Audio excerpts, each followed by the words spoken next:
All right, so I think there are three big legacies or takeaways from Kargil, particularly from the Pakistani side.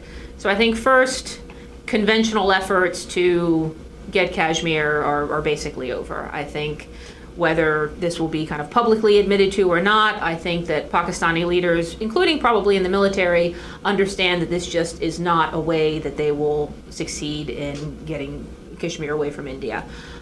Secondly, I think that it just reinforces the traditional civ mil problems we see in Pakistan. The military's narrative seems to still be that, they had secured the territory, were unlikely to be driven out by Indian forces, and that instead, civilian Prime Minister Nawaz Sharif, basically stabbed them in the back and sort of sold out their gains. Not really any sign that thinking has changed in the intervening 20 years, and that's a very dangerous lesson for the country, particularly for the military, to be taking away from the conflict.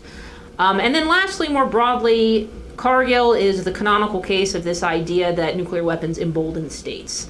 That, this is something that Pakistan did just 1 year after it tested nuclear weapons, and that therefore it likely did it because it had tested nuclear weapons.